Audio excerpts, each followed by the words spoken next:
में मानसून की बारिशों के बाइस मौसम में बड़ा बदलाव। दिन गर्म तो रात मौसम सरमा का इशारा देने लगी। महकमा मौसमियात ने भी एक बार फिर बारिशों की नवीद सुना दी। महकमा मौसमियात के मुताबिक मगरिबी हवाओं का सिलसिला 26 सितंबर से मुल्क के बालाई इलाकों में दाखिल होगा।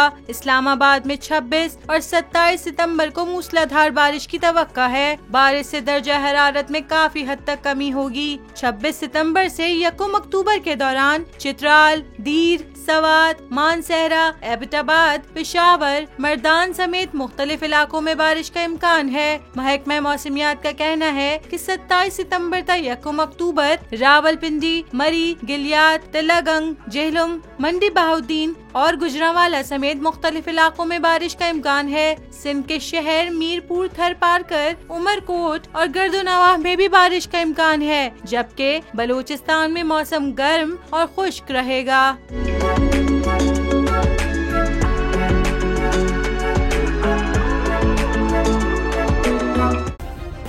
सब्सक्राइब करें और बेल दबाएं ताकि कोई खबर रह न जाए।